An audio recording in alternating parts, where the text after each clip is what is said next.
Awak, Assalamualaikum. Yo. Assalamualaikum, Mak. Salam awak.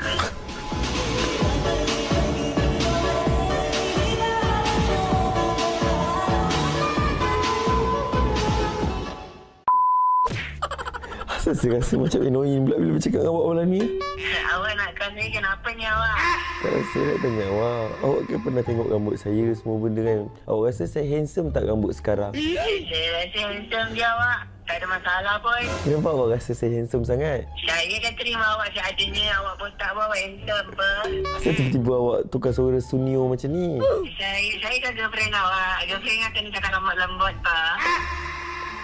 Kalau contoh lah awak kan, kalau saya buat rambut curl semua benda, dia nampak elok tak dengan saya? Awak buat rambut apa semua benda pun okey awak.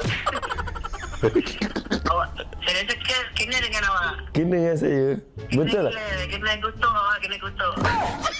Kalau contoh 1 hingga 10, berapa kehandsomeman saya bila rambut curl?